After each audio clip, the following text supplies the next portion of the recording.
100 central government அல்லது state government போஸ்டிங்க்கு வெறும் 100 போஸ்டிங்க.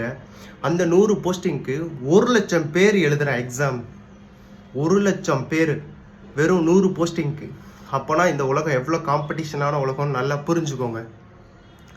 அதனால தான் நான் படித்து சொல்கிறேன், எதையுமே விட்டுறாதீங்கன்னு. நாளைக்குன்றது நாளையாகவே போயிடும். ஜெயிக்கிற வரைக்கும் குதிரை வேகத்தில் ஓடுங்க, கண்ணை மூடிட்டு ஓடுங்க, கண்டிப்பாக ஜெயிக்கலாம். ஜெயிச்சதுக்கப்புறம், இடத்த ரீச் பண்ணதுக்கப்புறம் குதிரையை விட வேகமாக ஓடுங்க. ஏன்னா நம்ம ஸ்லோவாக்கிட்டோம், எந்திரிக்க முடியலை, பண்ண முடியல, ஒரு விஷயத்தை ரீச் பண்ண முடியலன்னா அதை பண்ணுறதுக்கு அடுத்த 1000 பேர் ரெடியாக இருக்கான் இந்த உலகத்தில். விட்டுறாதீங்க. லைஃப் ஒரே ஒரு தடவை தான், கண்டிப்பாக ஜெயிக்க முடியும். ஜெயிச்சே ஆகணும், வேறு வழியே இல்லை. அதை மட்டுமே மைண்டில் ஏற்றிக்கோங்க. கண்டிப்பாக சக்ஸஸ், வெற்றி நமதே. தேங்க்யூ.